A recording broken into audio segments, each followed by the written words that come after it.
joining now is GBNews' Home and Security Editor Mark White, who's been following proceedings for us. Mark, thank you for joining us. What's the latest from where you are?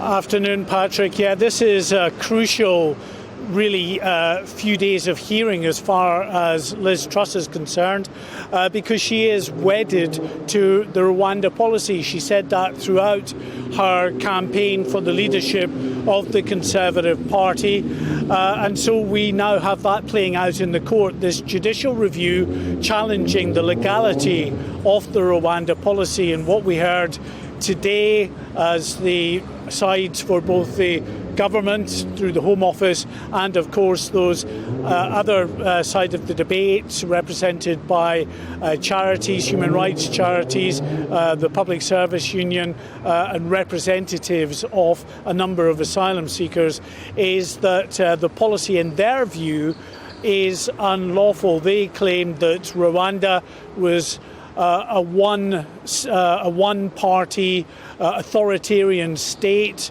that would often imprison, torture and even murder political opponents. They also claimed that the British government, in signing the Rwanda deal, knew this because they had had advice from the Foreign Office about Rwanda's human rights record. Now, the Home Office, in arguing the other side that actually they believe that the Rwanda policy is perfectly lawful and should happen, say that that was old advice. It's been superseded now by new advice on Rwanda, and they claim that Rwanda is a safe place to send asylum seekers to, that they will be treated fairly, they will be safe in that country, and they will have opportunities, Patrick.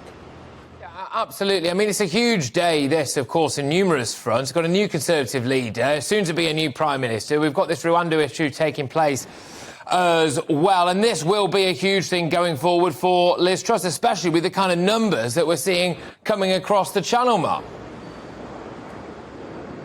Well, this is it. Again, yesterday, 1,160 people crossed in 25 small boats into UK waters, and then, of course, were picked up by UK Border Force and by lifeboats and taken to the Kent coast for processing. They have now entered the asylum system. That's 1,160 people, most of whom will probably be going into hotel accommodation. That is at least another 2 or 3 hotels that will be requisitioned by the Home Office to deal with them.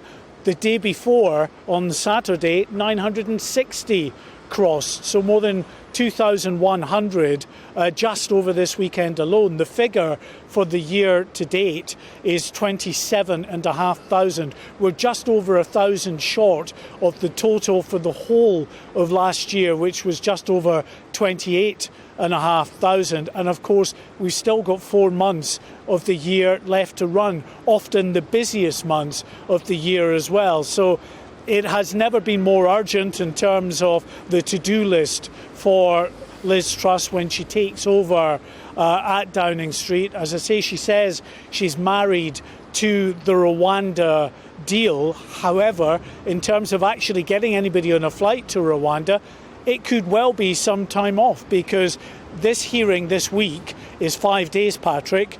So come Friday, we're not going to get a judgment on Friday. It's going to be a reserve judgment, which will take place after another challenge that's going to be heard in October. So we're probably looking like November, maybe even into December, before the High Court judges finally come back and rule on this judicial review. Now, whether the government under Liz Truss decides that they want to try and send flights to Rwanda in the interim, we don't know. We don't think that's going to happen. The indications that we're getting at the moment, at least, but it could all change when Liz Truss takes over, are that they wouldn't go and try and test the Rwanda flights again, having failed the last time, until this judicial review either succeeds or fails.